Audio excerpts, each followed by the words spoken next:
welcome back to the Way of Truth through Torah. And they're whispering over here. I don't know what's going on, so I was trying to listen. Guys, we're getting into my not so favorite Torah portion today. But, Said you heard it. This only happens twice a year. It's the leprosy one, and what's the other one where she's like, this is not my favorite Torah portion? The emissions one. Yes. That one. Not my favorite. But guys, listen.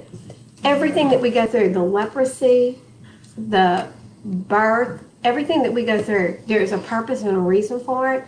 And Abba uses it to teach us a whole lot more than what we're learning. So what is the lesson we're going to learn today? Well, our question today is, can you say our question? I was about to read that one over there. It says, now that you're live, you can see your real time. Where is our question? Oh, is your salvation affected by ritual uncleanness? And most of you probably don't even know what ritual uncleanness is. What does it say that we can see? Our insights and tools and all that. I don't know, but I saw your name and I was like, oh, that's the question. I was just about to start reading it. I was like, dun, dun, don't read that.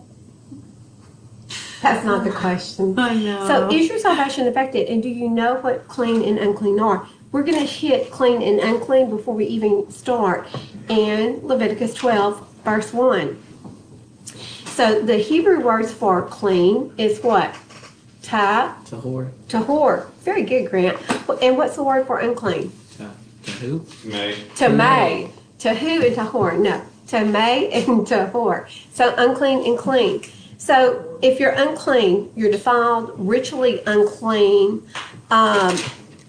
If you're clean, it means you haven't touched any dead bodies.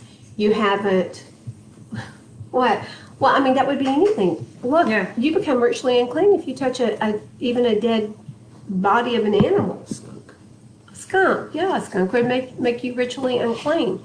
But a lot of people don't understand that a lot of things, listen, if you're a man and you've had a discharge overnight, you're ritually unclean, which means you cannot go into the temple or into the tabernacle or into the synagogue.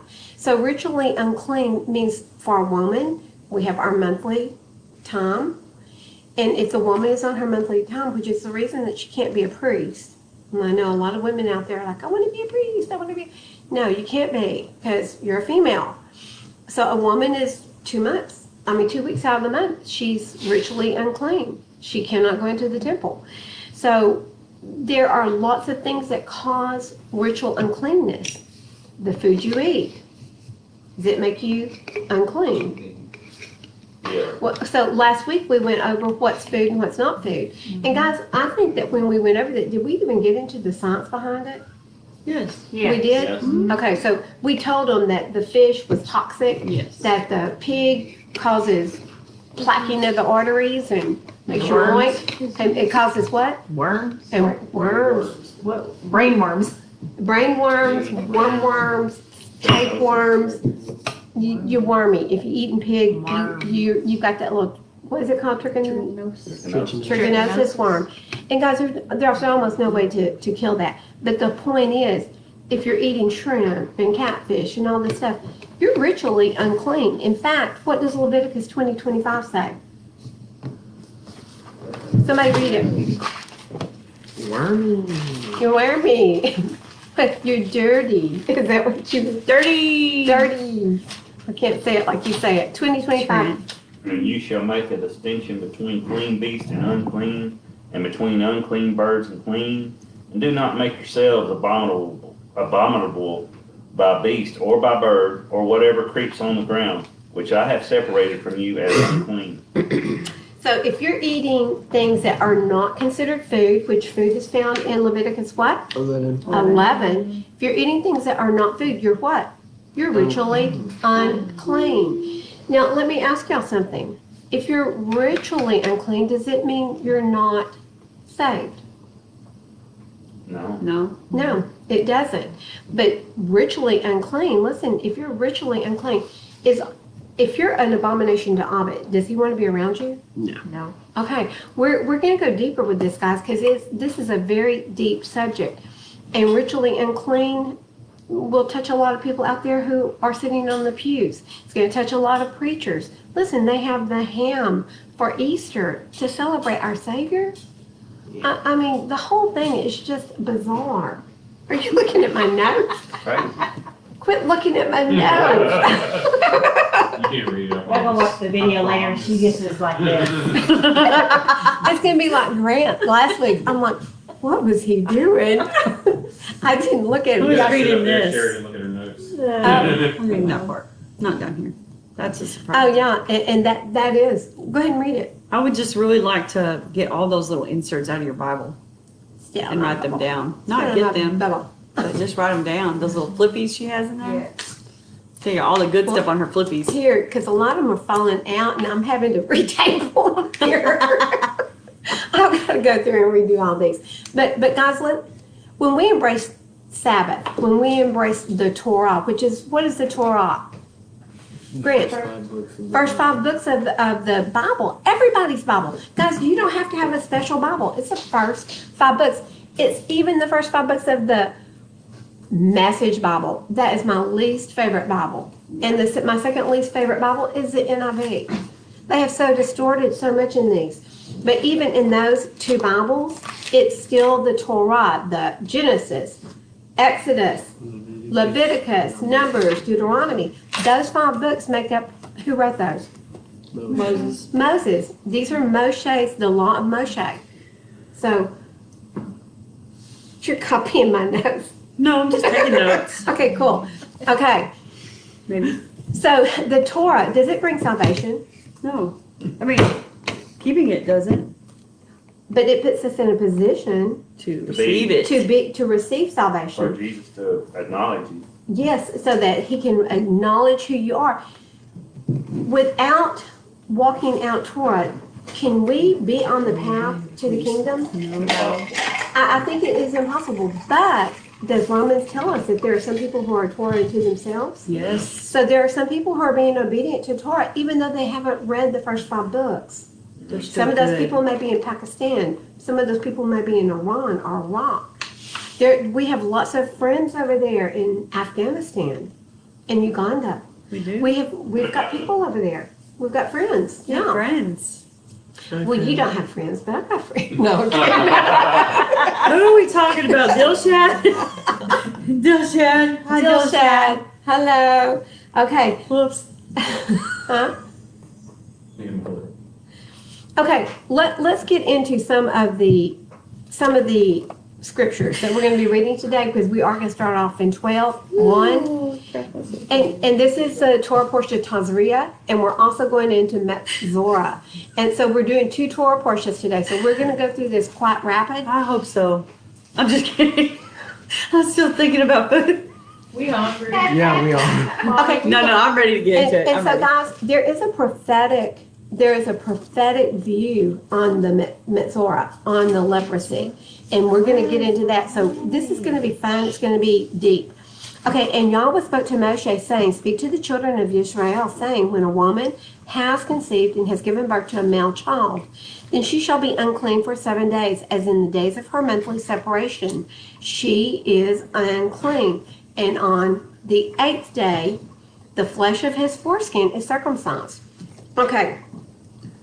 We know that Abba has a purpose and a reason for everything he does.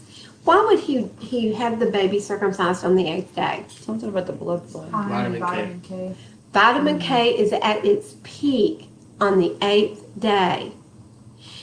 So on the 8th day, when they clip the babies, when they do the circumcision on the baby, there's less bleeding, and it clots much faster, because Clint, what does vitamin K cause? The Clotting. So it clots much faster. Isn't it beautiful how Abba does everything for a reason? So the mother's unclean for 7 days. What? Well, I remember when I was in nursing school and I took the nursing, kind of like nutrition. Yes.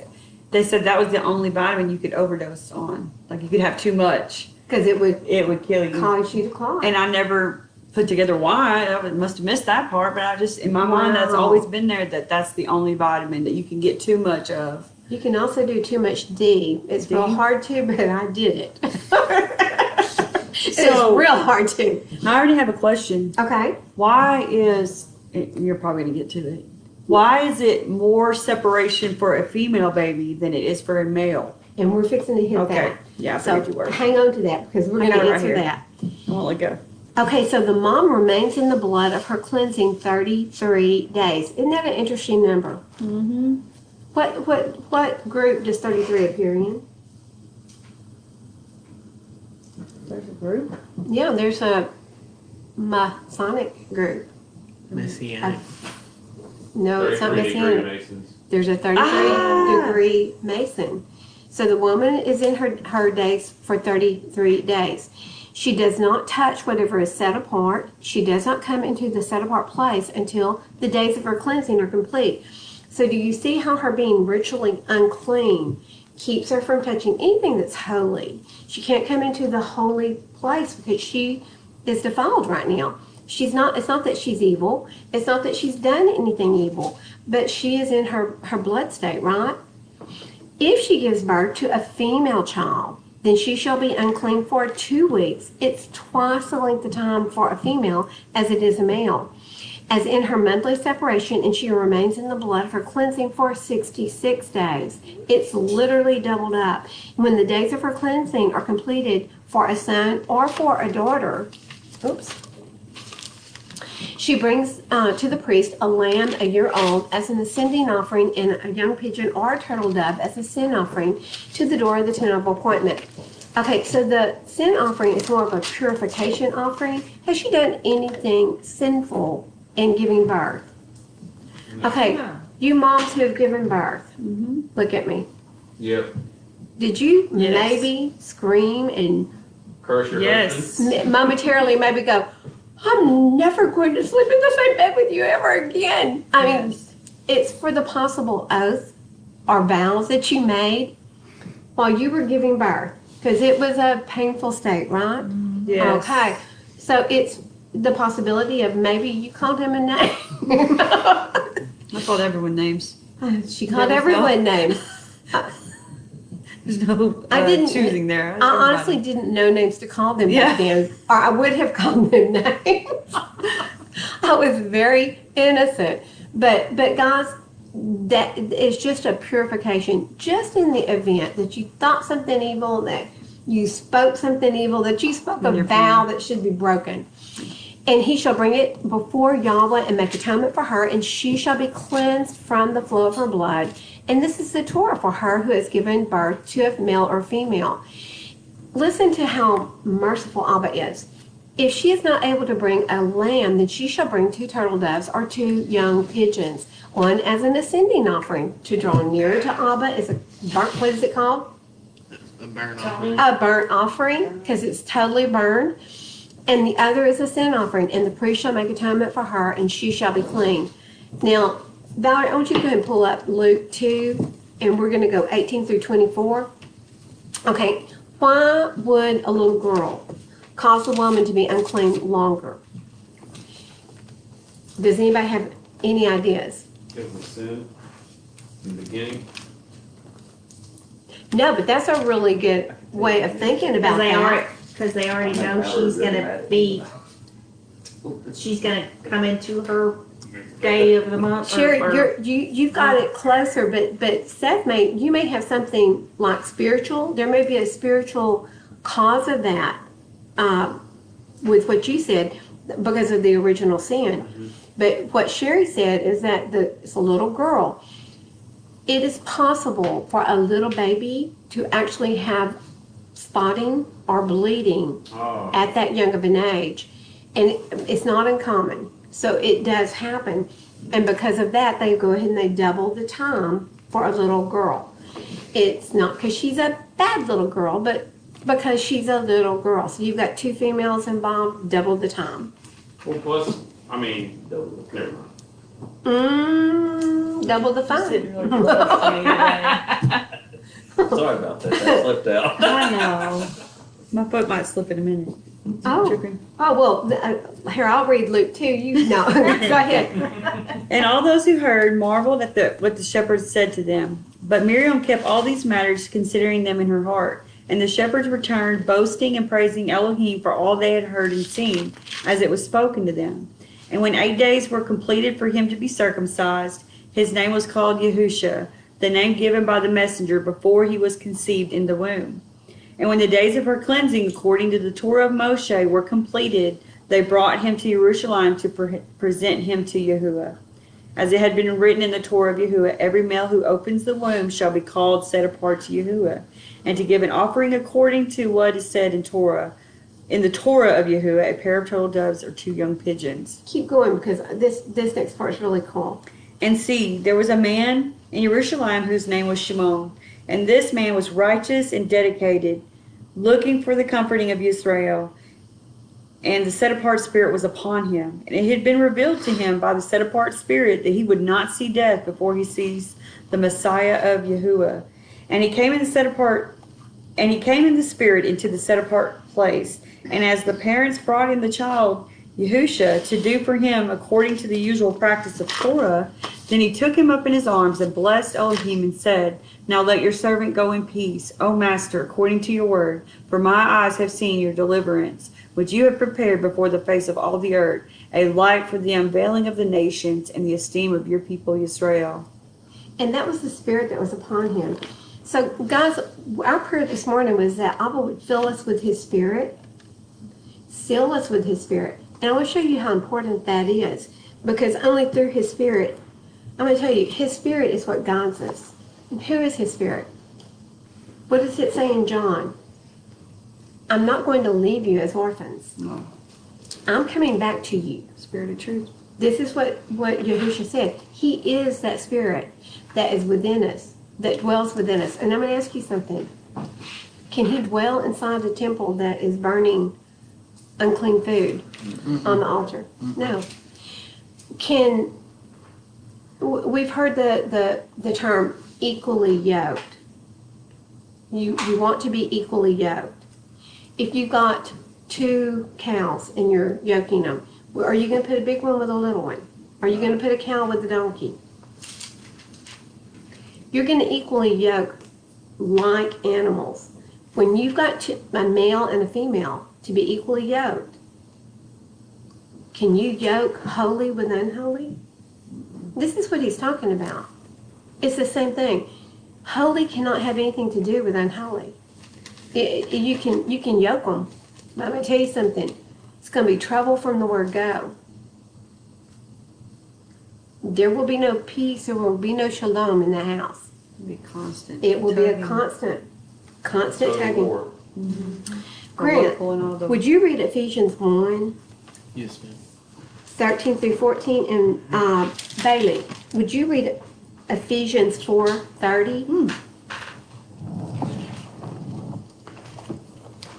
This is on page 1137. 11:37. In whom you also, having heard the word of the truth, the good news of your deliverance, in whom also, having believed, you were sealed with the set-apart spirit of promise, who is the pledge of our inheritance. Okay, how is he sealed? With the set-apart spirit of The promise. set-apart spirit. So we are sealed by his spirit. We are sealed. Go ahead. Until the redemption of the purchased possession to the praise of his esteem. Isn't that beautiful? Okay, Bailey. Call her Bail. I thought you were going to say Baal. And do not grieve the set-apart spirit of Elohim, by whom you were sealed for the day of redemption. We're set apart. We are sealed by the set apart spirit. This is the spirit that will guide us and direct us in everything, guys. Right? Okay. Okay, in 13. 13 is going into, in chapter 13 of Leviticus. Did we answer all the questions for females and birthing, and did we answer everything that we needed to answer there? I think so. Okay, 13. And guys, today, well, no, we didn't. You read the story of Yahushua's birth. First of all, these are the shepherds, they're not the Magi. The Magi didn't show up until he was 2 years old. But these were the shepherds who saw the star, right? They came and they were there before he was 8 days old. And then Miriam and Joseph went all the way to Jerusalem, which was not that far. I mean, it's like you can see Jerusalem from Bethlehem. So they just walked to Jerusalem on the 8th day to have him circumcised. And this is when Simon saw him there. And Anna also saw him there. I believe it was the same time. But let me ask you something. This was the law of Moshe, right? We just read it. It's in the law of Moshe. If the law of Moshe was done away with, why were they still doing it? They took Yahusha all the way to Jerusalem. Now, this is a newborn baby. They had to go by what? Donkey? They went all the way to Jerusalem, to the temple, for his circumcision. Are they going to do it if that law's been done away with? Mm-mm. They're not going to. It was still in effect at that time. It's still in effect today. I mean, this is a point of cleanliness for a male. It keeps infection down, probably yeast infections and everything of that nature for a male. We've got a lot of people that are not circumcised today. They're not. And they're like, we don't want to be circumcised. You don't have to be circumcised to become a believer and a follower in Yahusha. You don't have to be. But what happens is once you become a follower of our Savior and our King and our Father, generally what you do is you want to become circumcised because you want to be not just circumcised in heart, but physically circumcised. So it would be a lot tougher if you were older than 8 days. We had that conversation, Yeah. what, like 2 weeks ago? Oi. Thanks, Mom.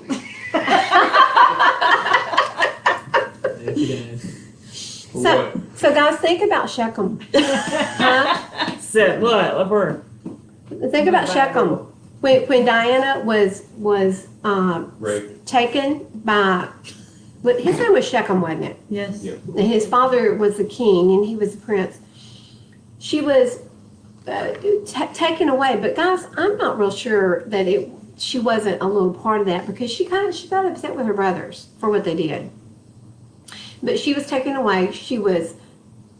Yaakov was not asked. He was not a part of that. He took advantage of her. He took away her virginity. And what did her brothers Simeon and Levi do? Kill them all. Okay, hold on. What did they do before they killed They them all? circumcised them. Oh, all of them. Yeah. All the men, all the boys. 600 circumcisions. They called it the Mount of Circumcision. Why? All the skins that they tossed, they were like toss.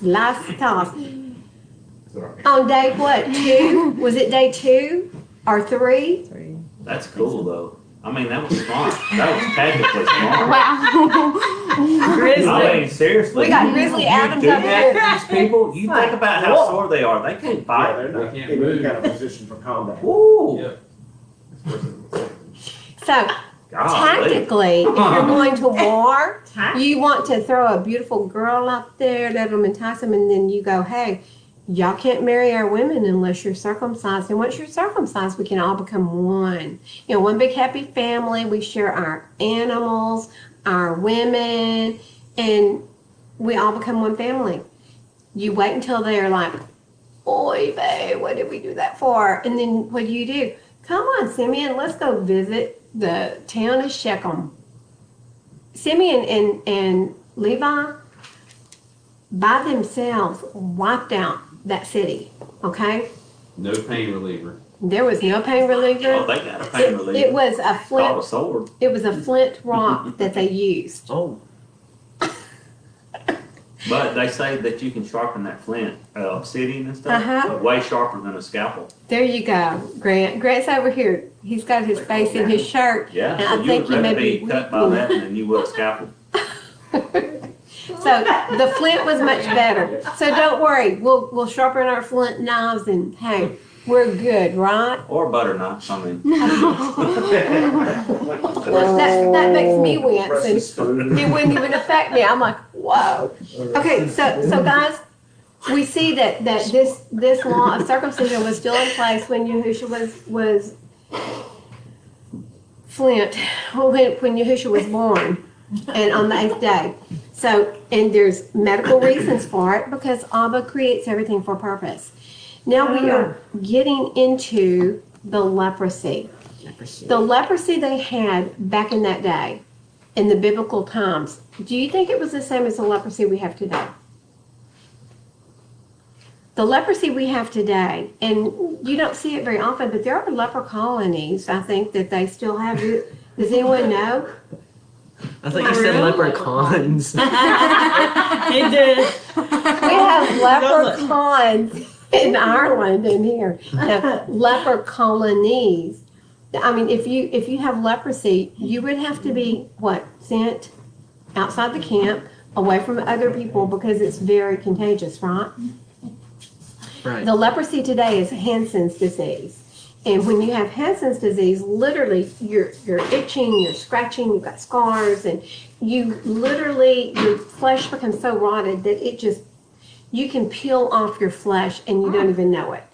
So the leprosy of today, and there were probably cases of this leprosy back then, but listen, you're in the wilderness, and we were talking about this a while ago. If you're in the wilderness and someone catches something, what have you got to do?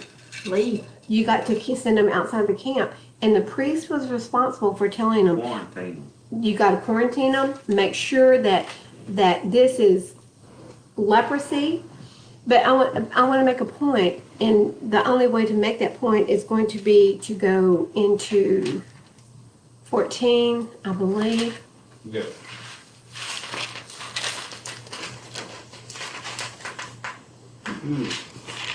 In 14, it is actually, okay, here it is, in 57 of 13, actually. It says, and if it is still seen in the garment, okay? So we're talking about, let me see, and it may be a little bit further back, it may be 11. No, 57 hits it right on.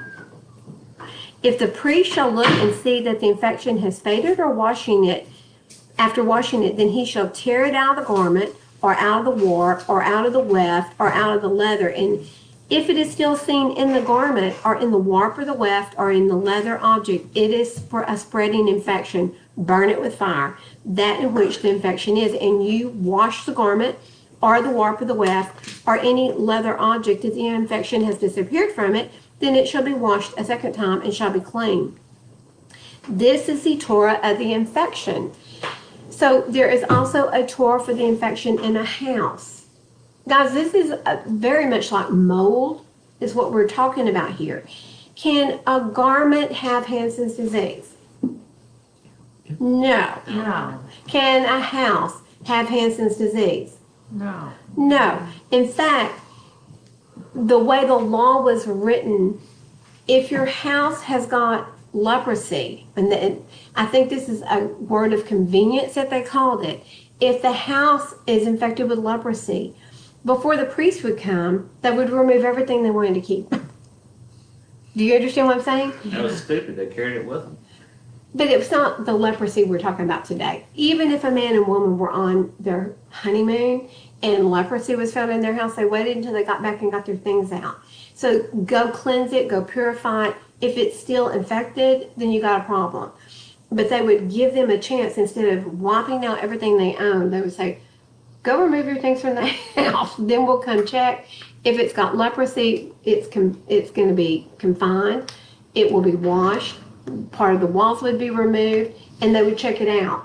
So this is not the same leprosy as what we see today or in the 1500s where leprosy was rampant, right?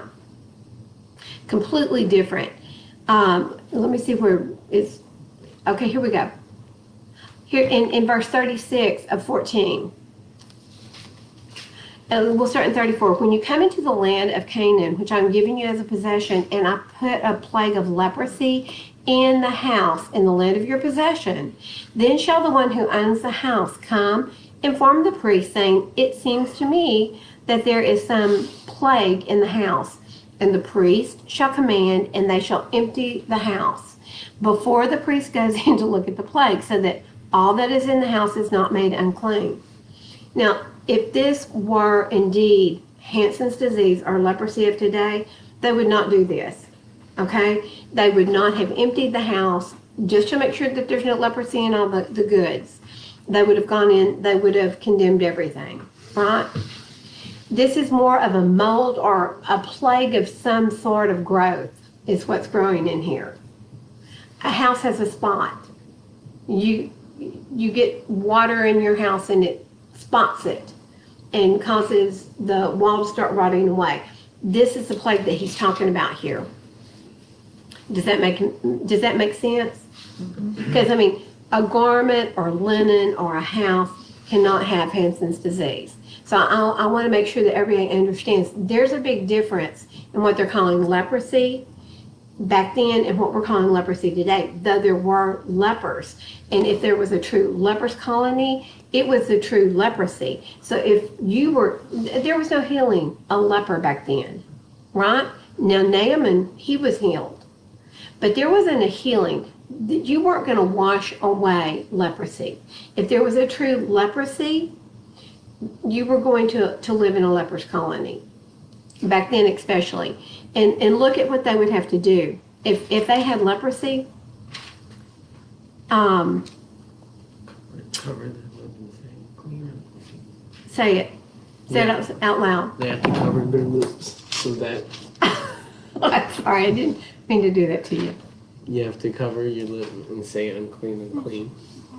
Okay, here it is right here in 45 of 13. It says, as for the leper who has the infection and his garments are torn, and this is if he has it in his body, his garments are torn and his head is uncovered, and he has to cover his upper lip like this and cry, unclean, unclean. So as he's walking, no matter where he's going, he has to cry out, unclean, unclean. Why? Because People are going to scatter. They're like, he's got leprosy. Everybody's going to scatter. They're going to leave, right?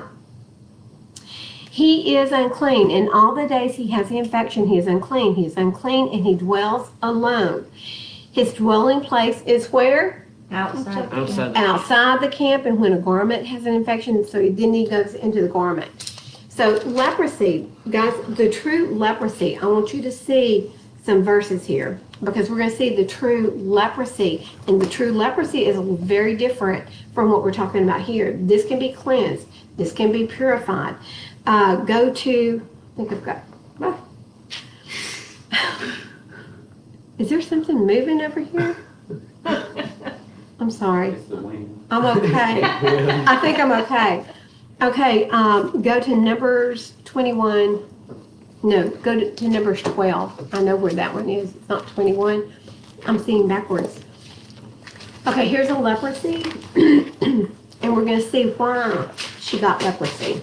12:1. Now Miriam and Aharon spoke against Moshe. Bad thing to do, wasn't it? They spoke against Moshe because of the Cushite woman whom he had taken, for he had taken a Cushite woman. Hold on. Whoa. That's Moshe's second wife. That was Moshe's first wife that he never consummated the marriage with. Oh, okay. When he was in Cush, when he was the king of Cush, they married him. You read this in the book of Yasher. He was married to the queen, Kikianus' wife. So they married him to Kikianus, which was the king. that's where they get the name Kiki. I bet that's where they get the name Kiki. I'm surrounded by comedians here. Oi! So Kikianus died. Moshe took over, and guys, you would find this in the book of Yasher, is where you're going to find this story. He was king of Cush, but he was married to the Cushite queen. He never consummated the marriage because he knew that Yaakov had. What did Abraham do for Yaakov's for Yishak's wife? He sent to. Come on, where did he send to? Laban lived in. It was where Laban was living. He sent to his wife's relatives, and that's where they brought his wife, Rebecca, came from Perez. Yeah.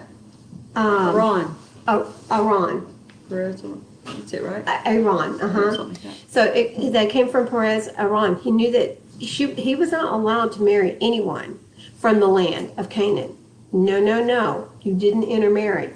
Moshe knew that. So when he married this woman, he did not consummate it. He did not have a child. And at the end of 40 years, she was like, look, you guys, he's not even my real husband. He won't even consummate the marriage. I'm never going to have a prince from this man. We need to do what is right. And this is when he left Cush and he ended up in Midian. Okay? So I wanted to clear this up because people don't understand who the Cushite woman is. He didn't go out and marry a Cushite woman. Period. He wouldn't have, unless she had chosen to become Israel, right? Okay. So they were speaking about something that he had done over 40 years before. They're talking about their baby brother. You remember when he married that Cushite woman? Da da da da da da. What is that? Gossip. It's gossip. Gossip is evil. That is lying. That is wicked. It's what? It's wreck, a divider. It is a divider. It's a destroyer. Okay. So, and they said, has Yahweh spoken only through Moshe? Has he not also spoken through us? And Yahweh heard it. Now, Miriam prophesied about Moshe's birth in the book of Yasher. We're not going to go there. But she prophesied about the birth of Moshe. And we've gone through this when we went through this Torah portion. So Yah did speak through her. This is the reason that her mom and dad came back together, right? And had Moshe. Okay, in verse 3, and the man Moshe was very humble, more than all the men who were on the face of the earth. This is Abba saying this. He was more humble than anybody who had ever lived. And suddenly Yahweh said to Moshe, to Aharon, and to Miriam, you three come out to the tent of appointment. So they all came out. It's like, you three, here. Come here. Now. When Papa calls, you know you're what?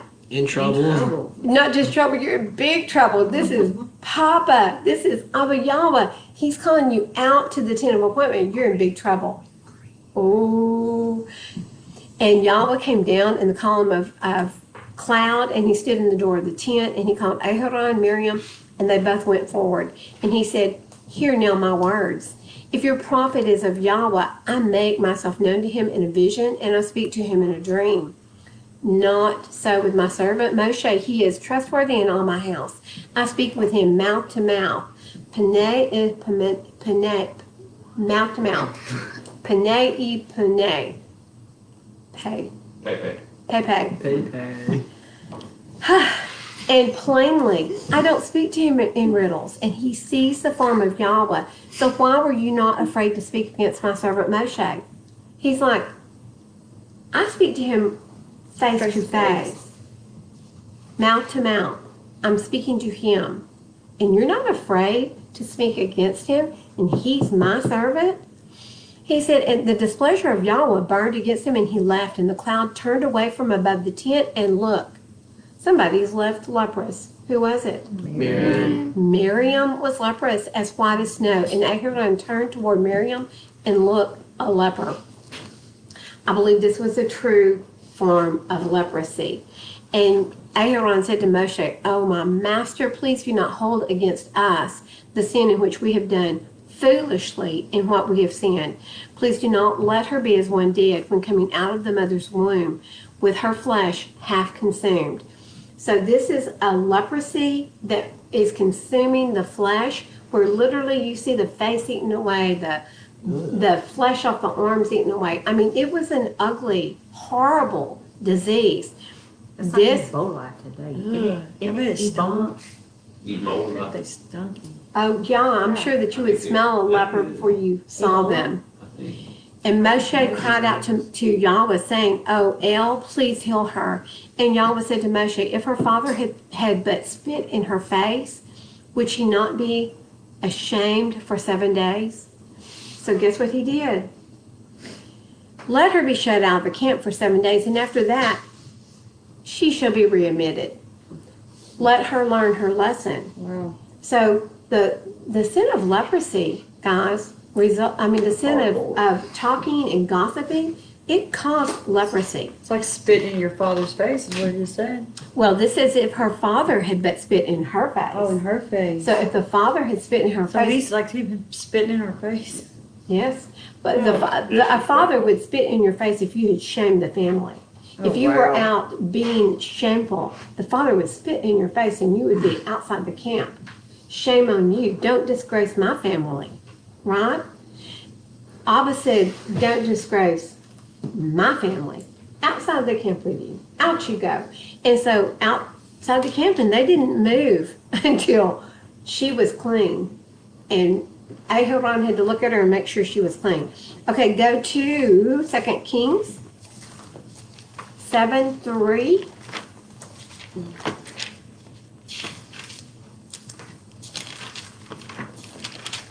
And Valerie, you want to read that? Did he bark at you? Sorry. What'd you say, 2 Kings? 7:3. 7:3. Huh? Oh, this is not the one. No, this is not the one I want. 2 Kings, go to 5. It says lepers.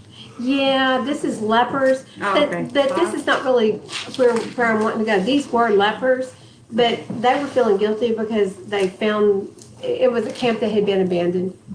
Go to 5. I'm sorry, 2. 5:1. 5:2. Or you can start in 1. And Naaman, Naaman. commander of the army of the sovereign of Aram, was a great man in the eyes of his master and highly respected because by him Yahuwah had given deliverance to Aram. And he was a brave man, but leprous. Who was Aram? It was Shem's son. It was one of Shem's sons, right? Aram. Mm-hmm. It's part of the tribe of Noah. Shem. So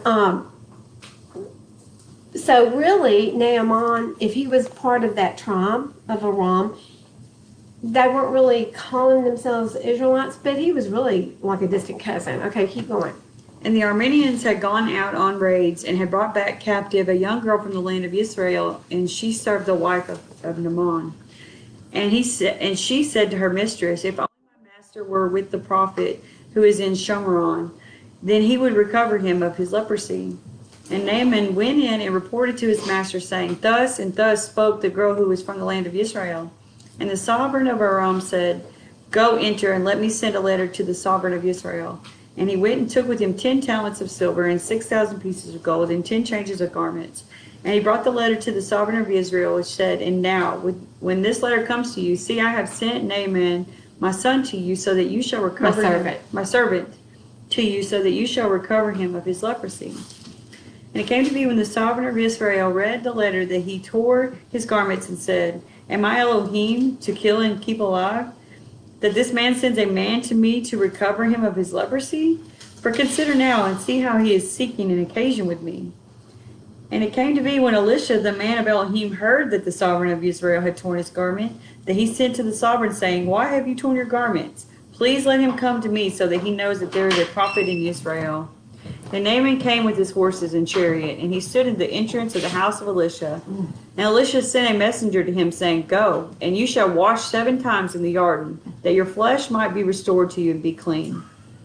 And Naaman became wroth and went away and said, see, I said myself, he would certainly come out to me and stand and call in the name of Yahuwah his Elohim, and wave his hand over the place and recover the leprosy. Keep going. No, keep going. And are not the Abana and the Pharpar, the rivers of Damascus? These are bigger rivers. Yeah. He was offended, guys. The Jordan River, very narrow. It's not a big, kind of a muddy little river. It's so narrow. This is what they crossed over coming into the Promised Land, right? Right. So he's like, there's bigger rivers, Right. nicer rivers. Yes. So he was offended. Keep going. Could I not wash in them and be clean? And he turned and went away in a rage. And his servants came near and spoke to him and said, my father, if the prophet had spoken to you a great matter, would you not have done it?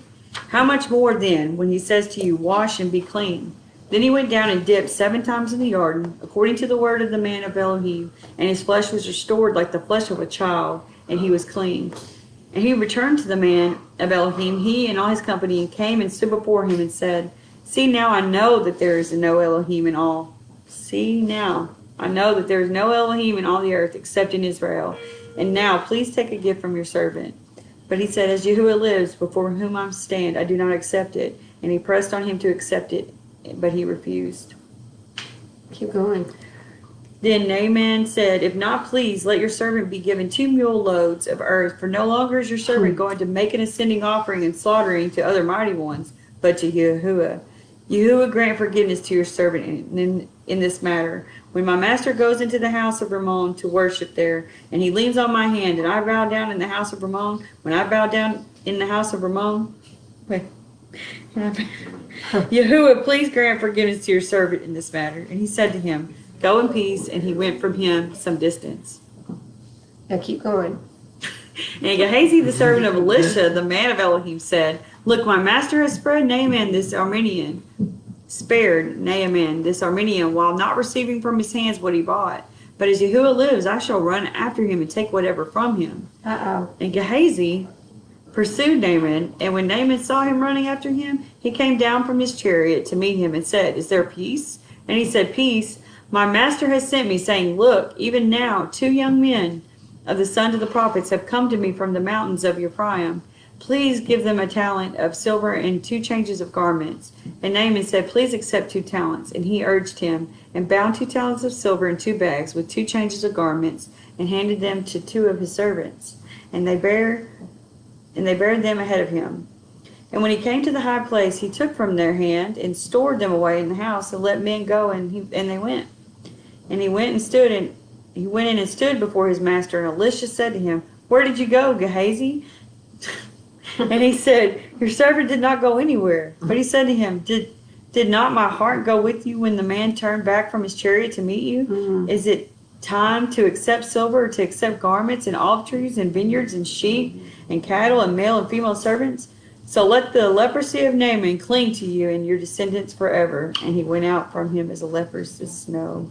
So Gehazi wanted what Naaman had offered to Elisha, right? Because Elisha was a righteous man. He didn't take anything. So he went after it, and he ended up with the leprosy. Grant. What does it mean by giving them earth, mule loads of earth? Well, he's taking part of Israel back.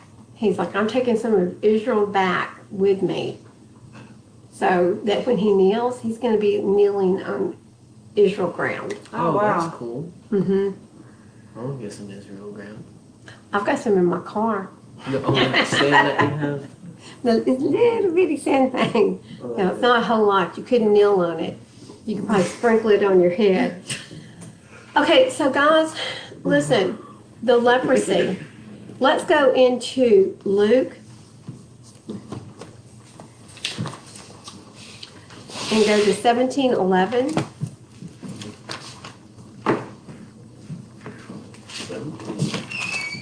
17:11. 17:11. Okay, and it came to be as he went to Jerusalem that he passed in. This is Yahusha that we're talking about. He passed through the midst of Shomron and Galil. Guys, what is Shomron? Where the people went. Samaria. Samaria. It's Samaria. It's north of Yehuda. When the house of Israel left, where'd they go? North. North. What was the house of Israel called? The northern tribe, right? So they went north. So this is the house of Israel. So he's on his way to Jerusalem, but he passed through the midst of Shomron and Galil, which is Galilee. And as he was entering into a certain village, he was met by 10 leprous men who stood at a distance. Guys, what number of tribes went north? 10. I know I've got a good heavy something to chunk at Seth running. You're right there. Seth says, no, we're not going to chunk my. That would be it. That would break too. But Bailey's like, here, hit my daddy with this, and this would be like, it would be like a boomerang, but it wouldn't come back because it hit you. Yeah. Sorry, baby, now you're grounded. Sorry. Okay. So what we're seeing here is that he is encountering 10 leprous men. What happened to the house of Israel? They got split up. Why did they go? Why did they leave? They were the sons of, was it Dali? Is that how that split when he became? When Rehoboam was King David's grandson. So King Solomon, when he died, he left everything in Rehoboam's hands. And what did Rehoboam do? He was very arrogant. He totally messed up. And what ended up happening is he split the kingdom, but he didn't really. Who did? Abba did. Because Abba gave, was it Abishai? It was one of the priests. He told the priest, look, I'm fixing to split 10 pieces off from the kingdom. They're going to go north. These are the 10 tribes. These are the 10 leprous men. These are the 10 rebellious tribes of Israel. What causes leprosy? Sinful talk, right? These are the 10 tribes that have gone north. They lifted up their voices saying, Yahusha, Master, have compassion on us. And having seen them, he said to them, go, show yourselves to the priest, and it shall be that as they are going, they were cleansed. Okay, why did Yahusha have them go show themselves to the priest? So that they can be next time. Everybody's leaving me. Leviticus 14:1. Would you read that? Yes, ma'am. Okay, so listen. Here we are. Yahusha has started his ministry. He's over 30 years old, right? Mm-hmm. He started his ministry at 30, which is when you became a priest. 14:1. You ready? Okay, Bailey. Bailey girl. And Yahuwah spoke to Moshe, saying, Is that all it says? you want me to read too? Yes. Yes. Just like your daddy. Where's that? Oh, you took it away from me. This shall be the Torah of the leper for the day of his cleansing. He shall be brought to the priest. So the priest has to look and say what? You are clean. You're clean. So this is part of the law of who? Moshe. Moshe. So the law of Moshe said, once you're purified, once you're clean, go show yourselves to the priest. He declares you clean, and voila. Okay. So he's gone. They've shown themselves to the priest, but look, one of them, only one of them, when he saw that he was healed, returned, praising Elohim with a loud voice, and he fell down upon his face at his feet, giving thanks to Yahusha. And he was a Samaritan. He was one of the tribes of Israel. And Yahusha answering said, were there not 10 cleans? Where are the other 9? Was one found to return to give praise to Elohim except this foreigner? And he said to him, rise up, go your way, your belief has made you well. Why did only one return out of 10? He's the only one to believe. Only one, yeah. He was the only one that believed. Guys, listen, all 10 of the tribes went away. When Yahusha brings them back, we're fixing to do some scripture verses here. When Yahusha brings them back, when Yahweh brings them back home, he's bringing back home what? The house of Israel. Do they know? We sang this song this morning, the breath of Yah. He calls them from the north, the south, the east, the west. He regathers all of the house of Israel, everyone who chooses to be the house of Israel, and everyone who is born of the house of Israel, right? Right. You get to choose. He's going to gather them all and bring them back home. Listen, are any of us ritually pure right now? No. Not one of us. Why? What is, let's look at that. What is the ritual for cleansing a person with leprosy? It's in 14. It's going to be in 14:5. This is the ritual for purification. Are you ready? The priest shall command, and he shall slay one of the birds in an earthen vessel. So he's got 2 birds. Well, let me go back a little bit further. This shall be the Torah, I'm in 2. This shall be the Torah of the leper for the day of his cleansing. He shall be brought to the priest. The priest shall go out of the camp, and the priest shall look and see that the leprosy is healed in the leper. Then the priest shall command, and he shall take for him who is to be cleansed 2 live birds and clean birds, and cedar wood and scarlet and hyssop. What does this sound like? Sacrifice. It's a sacrifice. It sounds a lot like the ashes of the red heifer, doesn't it? The sprinkling of the ashes of the red heifer, which are the purification for everyone. Everyone who's unclean, they use the ashes of the red heifer. The priest shall command, and he shall slay one of the birds in the earthen vessel over running water. Let him take the live bird and the cedar wood and the scarlet and the hyssop and dip them in the live bird's blood. Dip the live bird in the blood of the one that was slain over the running water. And he shall sprinkle it 7 times on him who is to be cleansed from the leprosy, and shall pronounce him clean, and shall let the live bird loose in the open field. And he who is to be cleansed shall wash his garments, shave off all the hair on, and wash himself in water, and he shall be clean. Then after this he comes into the camp, but he shall stay outside his tent for 7 days. And on the 7th day it shall be that he shaves all the hair off his head and off his beard and his eyebrows, even all his hair he shaves off. And he shall wash his garments and wash his body in water, and shall be clean. And on the 8th day he takes 2 male lambs. On the 8th day Yahusha was circumcised. On the 8th day, what do we have? We have the sacrifices for leprosy. On the 8th day, one day, Shemini Azaret, what will happen? The new beginning. It will be the new beginning of eternity.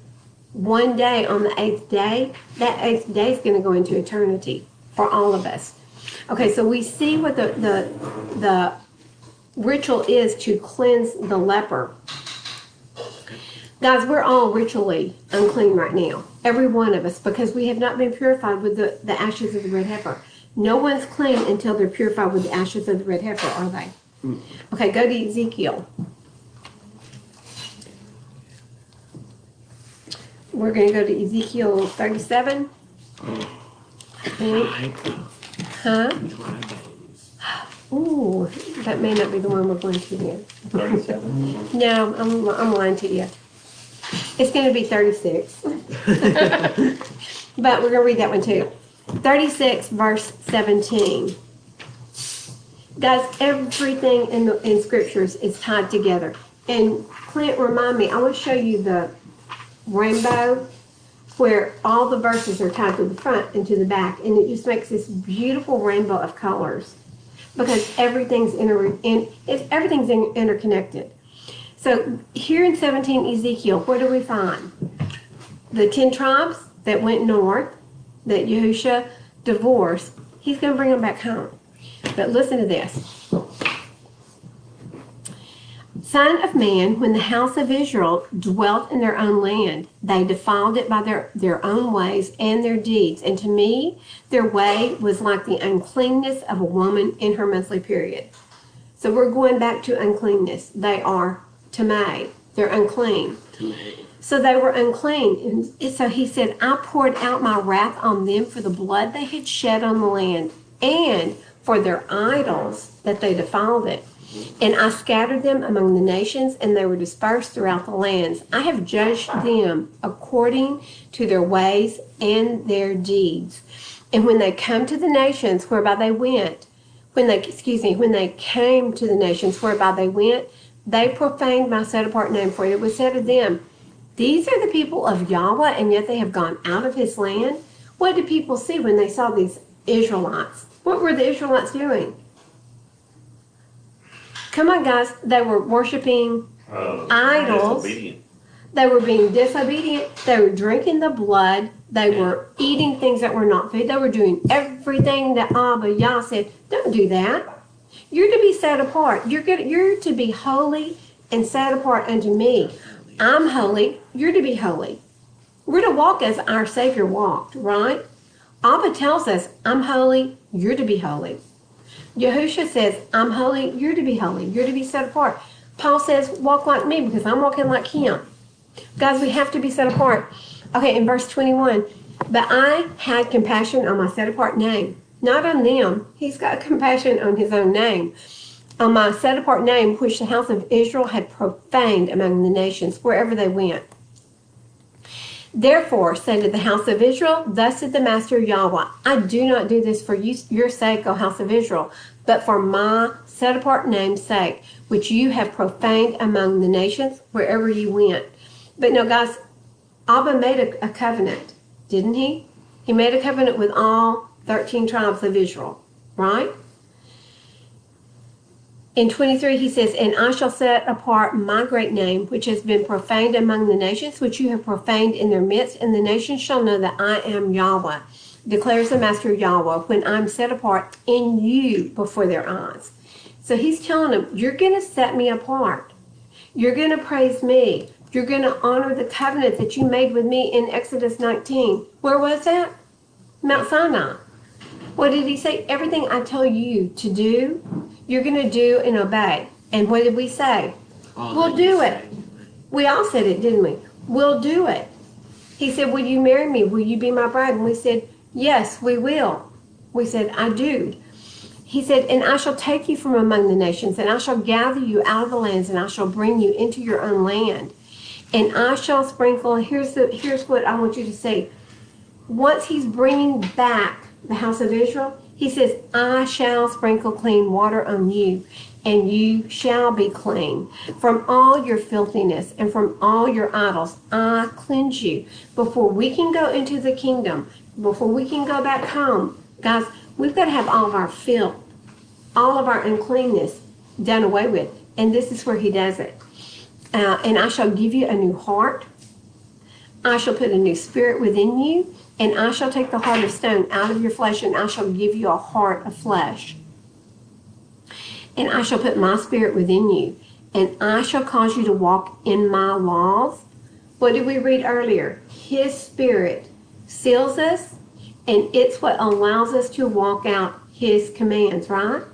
He tells us here, I will put my spirit within you, and I shall cause you to walk in my laws and guard my right rulings and do them. Has this happened yet? Has it happened yet? Has the house of Israel been regathered? No. Okay, this has not happened yet. Yet he's going to make us walk in his laws? Wait a minute. Didn't we say those laws have been done away with? We're not under those laws. We don't want to be under those laws. Isn't that what the house of Israel said? Right? Yet he says, you're going to walk in my laws before these other nations. You're going to lift up my name, and you shall dwell in the land that I gave to your fathers, and you shall be my people, and I shall be your Elohim, and I shall save you from all your uncleanness, and I shall call for the grain and increase it, and I shall bring no scarcity of food, and I shall increase the fruit of your trees and increase your fields, so that you need never again bear the reproach of scarcity of food. And you shall remember your evil ways and your deeds that were not good. And you shall loathe yourselves in your own eyes for your crookedness and your abominations. Not for your sake am I doing this, am I acting, declares the Master Yahweh. Let it be known to you, be ashamed and blush for your ways, O house of Israel. Guys, you can flip on over to Jeremiah 31. This has not happened yet. Jeremiah 31:31. What does everyone say? Well, we're under the new covenant, right? We're under the new covenant, yet they don't want to be in the Old Testament, do they? No. We're under the new covenant. What new covenant is that? That they say it's the covenant of Jeremiah 31:31. Well, let's look at that. It says, see, the days are coming, declares Yahweh, when I shall make a renewed covenant with the house of Israel and with the house of Yehudah, both houses, when he brings us back home, when he cleanses us with the ashes of the red heifer, guys, before we can even enter into the promised land.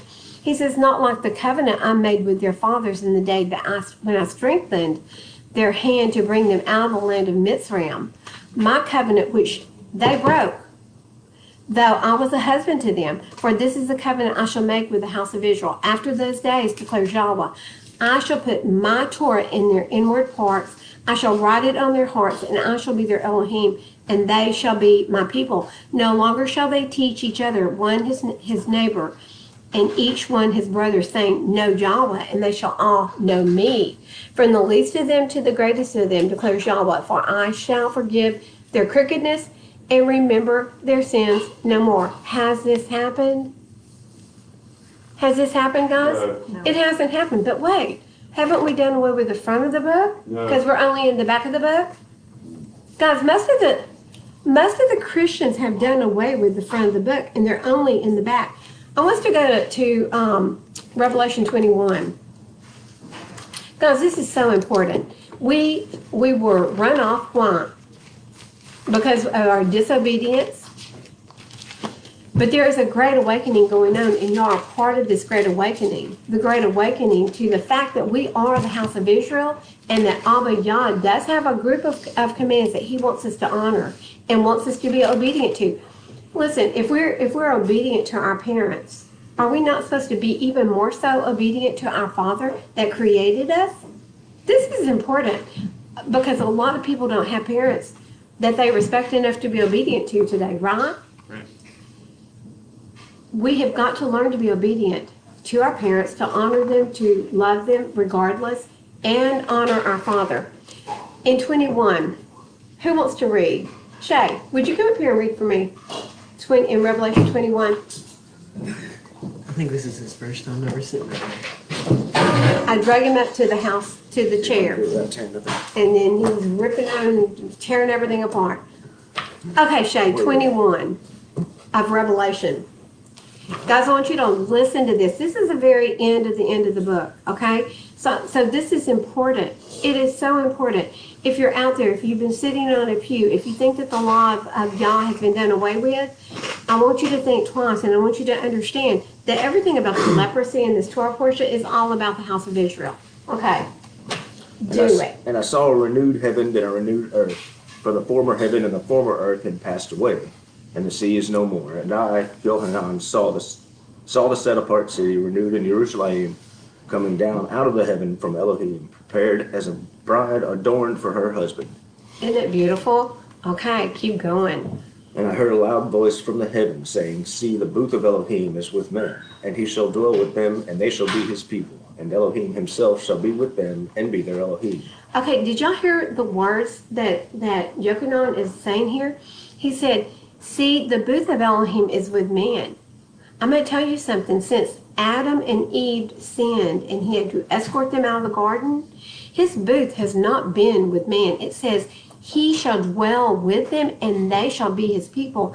And Elohim himself shall be with them and be their Elohim. This is when Elohim comes back to earth. Why? Why does he finally come back? And it's the new heaven and the new earth. But he finally comes back when what? The rebellious people have been what? They're not in the kingdom. They are, listen, rebellious people are not going to enter into the kingdom. And we're going to see this. We're going to read this. So keep going. And Elohim shall wipe away every tear from their eyes, and there shall be no more death, nor mourning, nor crying. And there shall be no more pain, for the former matters have passed away.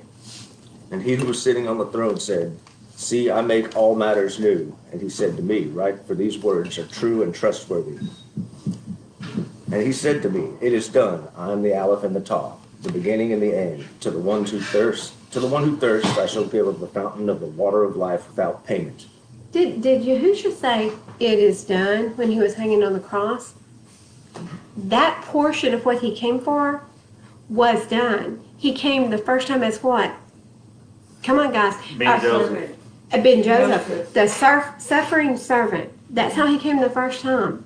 As the second time, he comes as what? Ben David.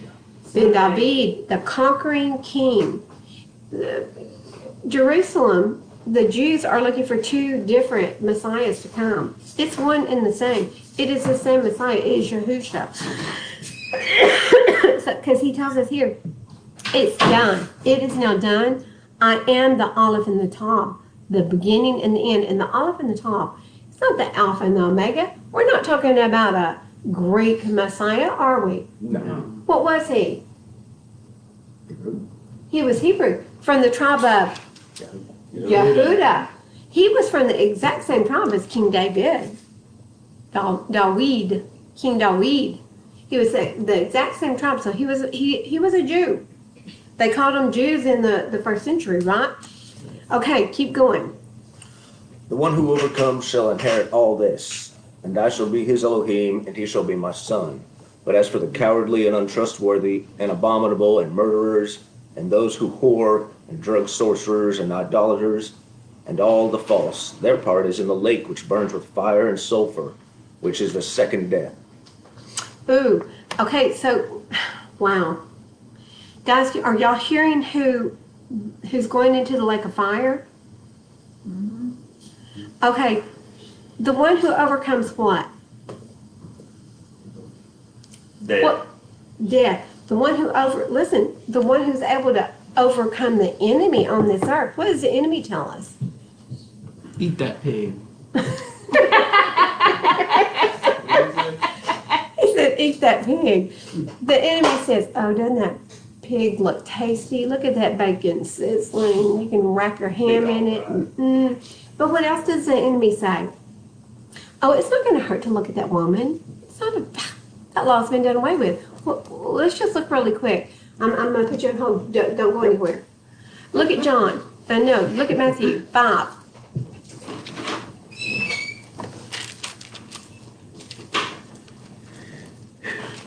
So the enemy says, it doesn't hurt you to look at that woman with lust, does it? It's okay. You can look at her because I did what? I took the punishment of the law of sin and death, right? We're going to get into that this afternoon in Galatians. Didn't hurt to eat that apple, neither did it. It didn't hurt to eat that apple. It sure didn't. It sure opened their eyes, didn't it? And everything that they were created to live forever and ever and ever went, now we've got a finite period of time that we're going to live. And guess where we can't live? We can't live in the kingdom. Because why? Listen, this is so important. Why can't they stay in the kingdom? What'd they do? They sinned. Disobeyed. They disobeyed Abba Yah. He gave them one rule. Don't eat from that tree. Don't even look at that tree. Don't eat from the tree. Because that's what Eve says. He said, don't even look at the tree or you will surely die. People go, oh, they didn't die. Did they die? Yeah. Yes. They were spiritual. They became physical. And they both died. They did die. This is what Yahusha says in Matthew 5:16. He says, let your light so shine before men that they see your good works and praise your Father who is in the heavens. Do not think I came to destroy the Torah or the prophets. I did not come to destroy, but to complete. And Clint, I think you have a word that you use in place of complete. You said it the other day. It's fulfill or fulfill. Plerahu. what'd you say? Plerahu is the Greek translation of that. What does plerahu mean? To like completely embody. Wow, I like that. He completely embodied the Torah and the prophets. Listen, a lot of your Bibles probably don't even have the Torah in there. Because that word was removed how many times? Over 4,000. They replaced it with law and instructions and whatever else they wanted to replace it with. He said, for truly, I say to you, till the heaven and the earth pass away, one yod or one tittle shall by no means pass away from the Torah till all be done. Guys, are we still living on a plane of land called earth? Do we still have the heavens above us? He said, whoever then breaks one of the least of these commands and teaches men so shall be called least in the reign of the heavens. But whoever does and teaches them, he shall be called great in the reign of heavens. This is our Messiah. The laws were still in place. New Testament had not been written at this point. It was another 150 to 200 years before the New Testament was written. So was he confused? Was he lying? Mm-hmm. Our Savior didn't. He was not confused and he was not lying. Okay. Oh, good. You saved your spot. All right. And one of the seven messengers who held the 7 bowls filled with the 7 last plagues came to me and spoke with me, saying, come, I shall show you the bride, the Lamb's wife. And he carried me away in in the spirit to a great and high mountain, and showed me the great city, the set apart Jerusalem, descending out of the heaven from Elohim, having the esteem of Elohim, and her light was like a most precious stone, like a jasper stone, clear as crystal. And having a great and high wall, having 12 gates, and at the gates 12 messengers, and names written on them, which are those of the 12 tribes of the children of Israel. Wait, what? Yeah, that. And that, the 12 tribes of Israel. This is the 12 names on the gates. So, Shay, for me to get through, well, let's say, the gate of Yehuda, would I have to be claiming to be of that tribe? Maybe. Well, I mean, since we just hit on that, let's go over here to Ezekiel 48. Because, guys, listen, anyone who's told you that these laws were written for only Israel, that these laws were written for only the tribe of Yehuda, they have misguided you. I'm not going to say they lied, but they are unknowledgeable, and you don't need to be listening to them, period. Even Jonathan Kahn, I've heard him say, oh, well, the Sabbath is for the tribe of Judah. No, it's not. I mean, come on. Partially true. Huh? It's only partially true. They were given to his people, and you have a choice to be his people or not. Well, but it's not just the one Right. tribe. I mean, Judah was one tribe out of 13. Yes. And here we've got the 12 names on the gate. Because what? Manasseh and Ephraim are now one for Joseph. Okay, in 47th chapter of Ezekiel says, you shall divide this land among yourselves between the tribes of Israel. And it shall be that you divide it by lot as an inheritance for yourself and for the strangers who sojourn in your midst and who bear children among you. And they shall be to you as native born of the children of Israel. Listen to this. With you they have an inheritance in the midst of the tribes of Israel. And it shall be that in whatever tribe the stranger sojourns, there you give him his inheritance. There is going to be the gate they enter through the kingdom for, guys. Listen, who are you sojourning with? Who are you living with? This is where this is the gate you're gonna go through. When Shay just read that there are 12 gates, and at the gates 12 messengers, and the names written on them, which are those of the 12 tribes of the children of Israel, you better be one of those 12 tribes, because I'm going to tell you what gate's not going to be there. There was no child named Gentile. Yeah, can you believe it? Now, Gentiles, what we became when we were ousted from our land. Gentiles, what we became when we said we don't want to follow your rules, we don't want to follow your commands. We became Gentile. But when we are awake and we come back, we have chosen to be Israel. I haven't chosen which tribe I want to be yet. Have y'all? I like the ocean. You've been I chosen? said it's done been chosen, It's done been chosen? but just hadn't told us yet. Oh, Clint, I like that. I'm not going to have to choose, because I mean, I like to see a Galilee. I like the Zion. I like all of it. You've Okay. been there. You've been there. I have. I love it all. Okay. I'm 40. 3 gates on the east, 3 gates on the north, 3 gates on the south, and 3 gates on the west. And the wall of the city had 12 foundations, and on them were the names of the 12 emissaries of the Lamb. And he who spoke with me had a golden measuring rod to measure the city and its gates and its walls. And the city lies 4-cornered, and its length is as great as its breadth. And he measured the city with the rod, 12,000 stadia. The length and the breadth and the height of it are equal. And he measured its wall, 144 forearms, according to the measure of a man, that is, of a messenger. Hold on. Not just a regular man. He's talking about an angel man. So the forearm of an angel man, that's pretty big, isn't it? I don't know how big a messenger is, but I bet they make us look like shrimps. I wouldn't want to meet a messenger man in the dark, would y'all? In a dark alley, he'd scare me. Okay, so how big? According to what message you're bringing. That's right. If he's not smiling, I'm going to be rugged, and that won't do any good. Okay, so he says here it is, how many stadia? 12,000 stadia. That is equal to 1,377 miles. Wide, deep, high. Think about this, guys. I was going to look this up. How far across Texas is it from one tip to El Paso? About 900 and something? It'd have to be. So it's bigger than Texas. That's pretty good. That is pretty big, isn't it? But it says long as it is wide and as high as it is long. So it's like a cube. It's 1,377 miles long, wide, and high. But it's got a wall there, doesn't it? That's interesting. Okay. 16 feet. Okay, keep going. And the structure of its wall was jasper, and the city was clean gold like clear glass. And the foundation of the wall of the city were adorned with all kinds of precious stones. The first foundation, jasper, the second, sapphire, the third, agate, the fourth, emerald, the fifth, sardonyx, the sixth, ruby, the seventh, chrysolite, the eighth, beryl, the ninth, topaz, the 10th, chrysoprase, the 11th, jacinth, and the 12th, amethyst. And you know, when we did a study of the breastplate, what we did find, and Valerie, how close are these names to the actual stones? Are some of them off? Just ruby.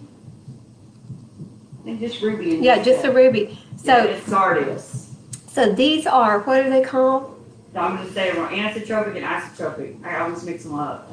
So they're one or the other. But the one that they are is the one that when light hits it, it literally just emits all kinds of beautiful colors. So a diamond's not one of those precious stones. A ruby's not one of those precious stones. Is an emerald? Yeah. Yes. Okay. Okay, keep going. I'm sorry, I keep interrupting you. I get excited. What can I say? And the 12 gates were 12 pearls, and each one of the gates was a single pearl, and the street of the city was clean gold like transparent glass. And I saw no dwelling place in it, for Yahweh El Shaddai is its dwelling place in the Lamb. Can you believe that? I mean, listen to that, guys. It's almost like we will dwell under his wing, under his protection, like we just all become one. Do you see the beauty behind this? I mean, we don't go, it wouldn't be like, Sherry, I'm going to go in my house tonight, bye, I'll see you tomorrow. It would be like we're all just dwelling there together. Isn't it beautiful? This morning was the first time I really saw this, that there's no dwelling place. We're all with Yah. That's cool. Oh, you got to admit, that's cool. And the Lamb. Right? Right. Go. And the city had no need of the sun nor of the moon to shine in it, for the esteem of Elohim lightened it. And the Lamb is its lamp, and the nations of those who are saved shall walk in its light. And the sovereigns of the earth bring their esteem into it, and its gates shall not be shut at all by day, for night shall not be there. And they shall bring the esteem and the appreciation of the nations into it. And there shall by no means enter into it whatever is unclean, neither anyone being an abomination and falsehood, but only those who are written in the Lamb's book of life. Hold on. Okay. Woe is all I can say. Would you reread that last verse?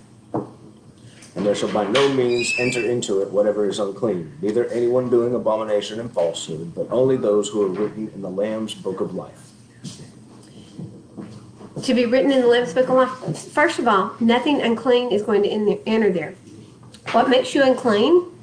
Touching a dead body, monthly, any kind of discharge makes you unclean. Eating what's not food makes you an abomination. Nothing abominable will enter through there. Now, what we know is that Yahushua, once he calls us back, what's he going to do? He's going to purify us and cleanse us. That will allow us to get through the gate. I'm going to read to you Daniel 12:1 through 4 real quick. Now, at that time, Michael, shall stand up, the great head who is standing over the sons of your people, and there shall be a time of distress such as never was since there was a nation until that time. And at that time, your people shall be delivered. Everyone who is found written in the book, this is the book that Shay just mentioned, in the book of life. And many of those who sleep in the dust of the earth shall wake up, some to everlasting life. Some will wake up to everlasting life, some to reproaches, and some to everlasting abhorrence. And those who have insight shall shine like the brightness of the expanse, and those who lead many to righteousness like the stars forever and ever. Your walk is important. Every step that you take, every word that proceeds from your mouth is ever so important. We should be a group that makes everybody else want to be part of us. Everybody should want to look at us and go, I want to be like them. Yeah. They shouldn't look at us and go, ooh. Until you tell them you got to do the work. I pray that they want to. I pray that they're like, I want whatever it takes. Whatever it takes to have the joy and the peace and the love and the shalom that you have, I want to do it. I want to work. I want to do it. I want to get it. I want to do that. But we shouldn't be the group that they're like, I don't want to be part of y'all. No, that's the way you're saying that believers and followers of Yahweh act. I don't want to be part of that. If that's what we are, then we're in the wrong place. We're not behaving properly. So, I'm sorry. And those who have insight shall shine like the brightness of the expanse, and those who have led many to righteousness like the stars forever and ever. I know I read that once, but I just thought we needed to hear it again. And Deuteronomy 6:25, guys, who you live streamers, if you don't know what righteousness is, go to Deuteronomy 6:25. What does that say, Grant? Grant's going to look it up while I read the last verse here. But you, Daniel, hide the words. The words that he's talking about, hide it.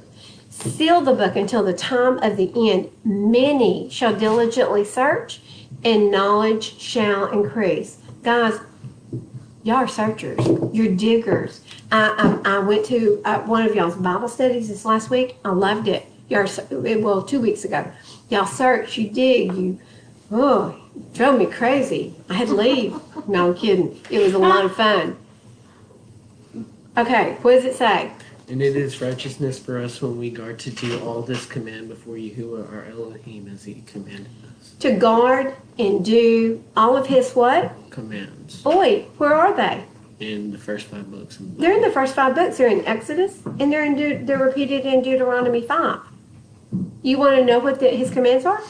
Well, let's see. Oh, what is number 4? What's the 4th commandment? The Sabbath. Honor the Sabbath. Set it apart. Keep it what? Holy. Holy, holy, holy. Holy means not like the rest of the day. Set it apart. That's the 4th commandment. What does the number 4 stand for? The Dalet. So Aleph, Bet, Gimel, Dalet. What is the Dalet? It's a door, a pathway. It's an entry. Oh, my thumb cramped up. Oh. So, thanks. So the Dalet. I'm sorry.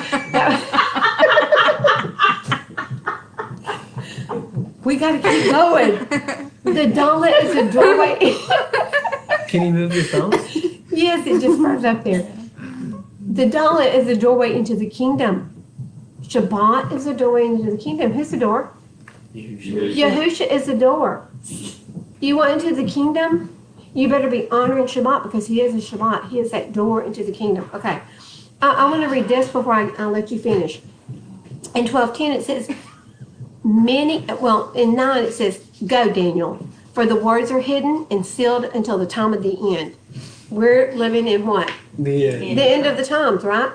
Many shall be cleansed and made white and refined, but the wrong shall do wrong, and none of the wrong shall understand. But those who have insight shall understand. Who doesn't understand today? Who are those who don't understand? The Gentile. Guys, what is Deuteronomy 28:20 saying? Yes, it is the Gentiles. What does 28:20 say? What is the curse? What is one of the curses? Confusion. For turning, absolutely, Seth. You turn your back on hearing the Torah, and he is going to turn you over to the curse of delusion, confusion.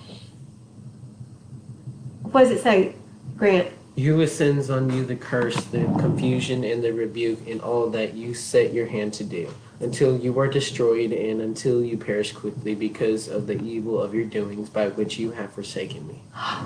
So to forsaken Yahushua means what? Let's see. This is him. From cover to cover. This is our Savior. The whole book. from the beginning to the end. I'm the olive in the top. He is. Listen, from the olive, which is the head of the house, all the way to the top, which is the covenant. He's everything in between. He's that and more. He is everything.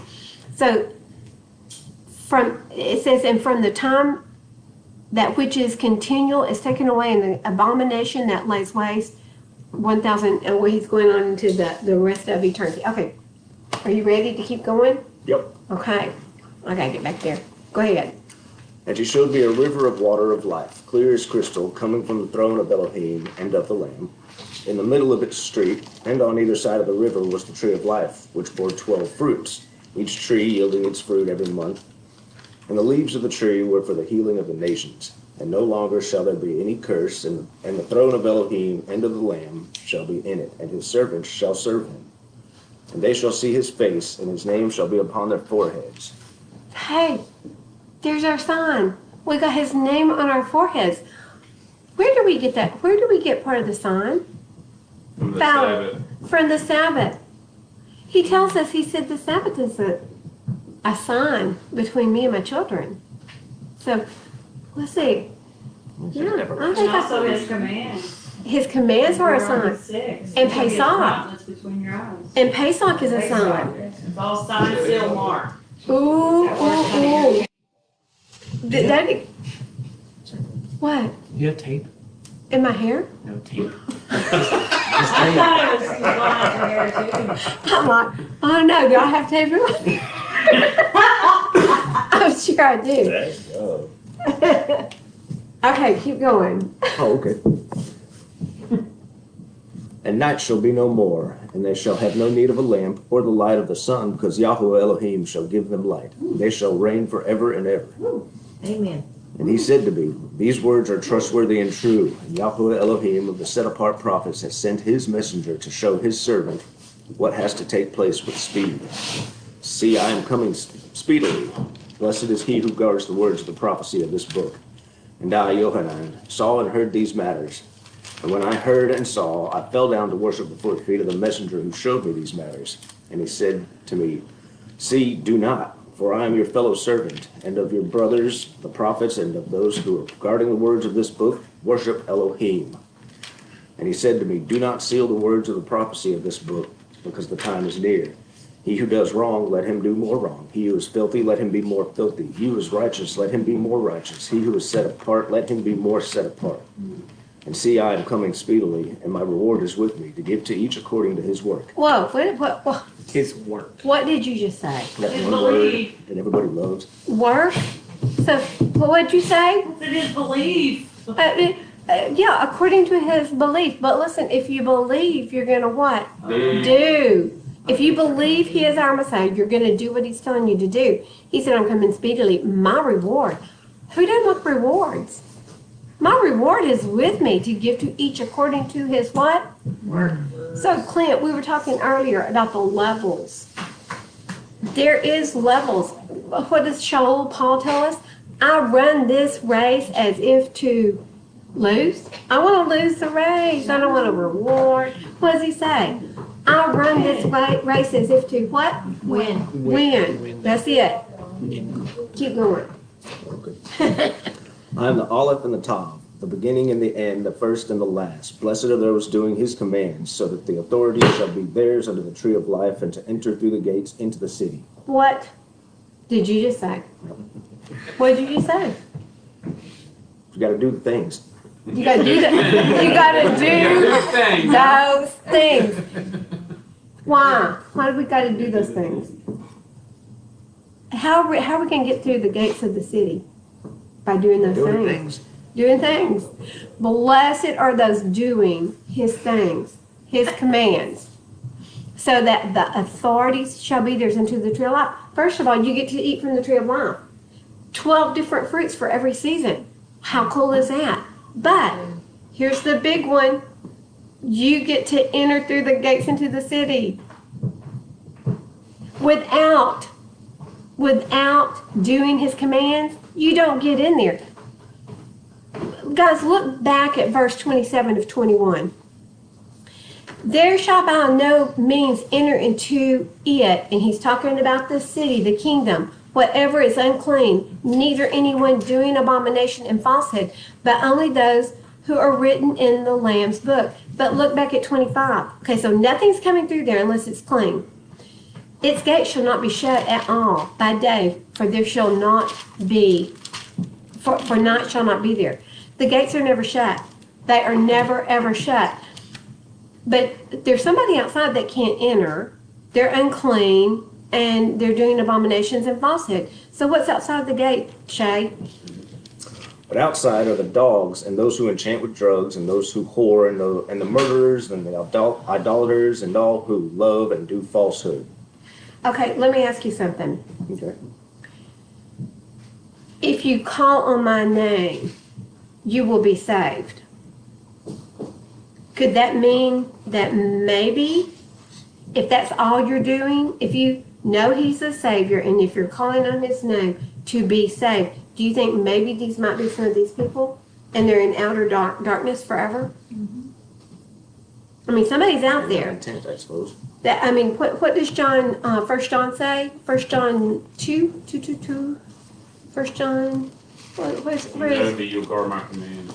Yeah. He says, by this we know, and this is 1 John 2:3. By this we know that we know him if we guard his commands. You know him? To love someone, you have to know them. Okay? You can't just say, oh, I love you, and mean it. Right? You can't say I love you to a stranger. You could say it, but do you mean It's it? not words, it's action. Love is action. Okay, so by this we know that we know him if we guard his commands. And the one who says, I know him, but he doesn't guard his commands is a liar. And the truth is what? It's not in him. Because he's a liar. Ooh, wait a minute. Are there some liars outside that gate? Probably. So, Wait, are there? mm-hmm. Love, all those who love and do falsehood. Outside the gate. Outside the gate. With all the lepers, right? Mm-hmm. But whoever guards his word, truly, the love of Elohim has been perfected in him, and by this we know that we are in him. The one who says he stays in him on himself walk, even as he walked. How did Yahushua walk? He walked out the Torah. Everything he did. He said, I didn't do anything that I didn't see the Father do. I didn't say anything I didn't first hear the Father say. He was a little imitator of Abba Yah. People go, oh, it's all about Jesus. Guys, it's all about Yahweh, and it's all about Yahushua. He is one and the same. Yahushua is his right arm of salvation. And it is all about him. It's all about walking as he walked. You want to be saved? You better walk as he walked. You want to get into the kingdom? You better walk as he walked. Because outside the gates, you don't want to be there. You don't want to be there. Listen, to be unclean, it doesn't mean that you're not going to be saved. It means ritually, you're not clean enough to enter into the Holy of Holies, right? Or the holy place. Not the Holy of Holies. No one gets to go in there but the high priest. But you cannot enter into the synagogue or any place else. But guys, being obedient to his commands is what is of utmost importance. 10 tribes, we're coming back home. We're going to be purified. He tells us he's going to purify us, and he's going to purify the house of Yehuda. The two are going to become what? One.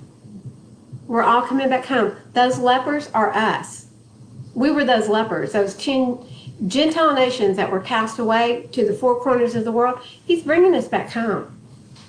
But how many came back and said, thank you, Yahushua? One. There is going to be 1 out of 10. 1 out of 10. What is that, 10%? 10% out of 10. 10%. Think of 10% of the whole world. What is our tithe? 10%. 10%. Put it all together, guys. There's not going to be tons and tons of, oh, that's so sweet. There's not going to be tons and tons of people. Love. That's love.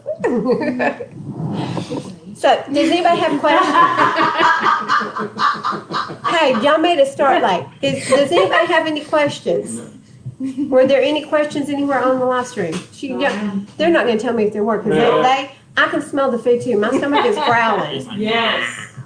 Yep, you can hear it. Yeah. Chicken Yeah. sandwiches. So guys, Praising in here. it is important to be clean, but it's also important to be obedient. It's all about our obedience and it's all about our walk.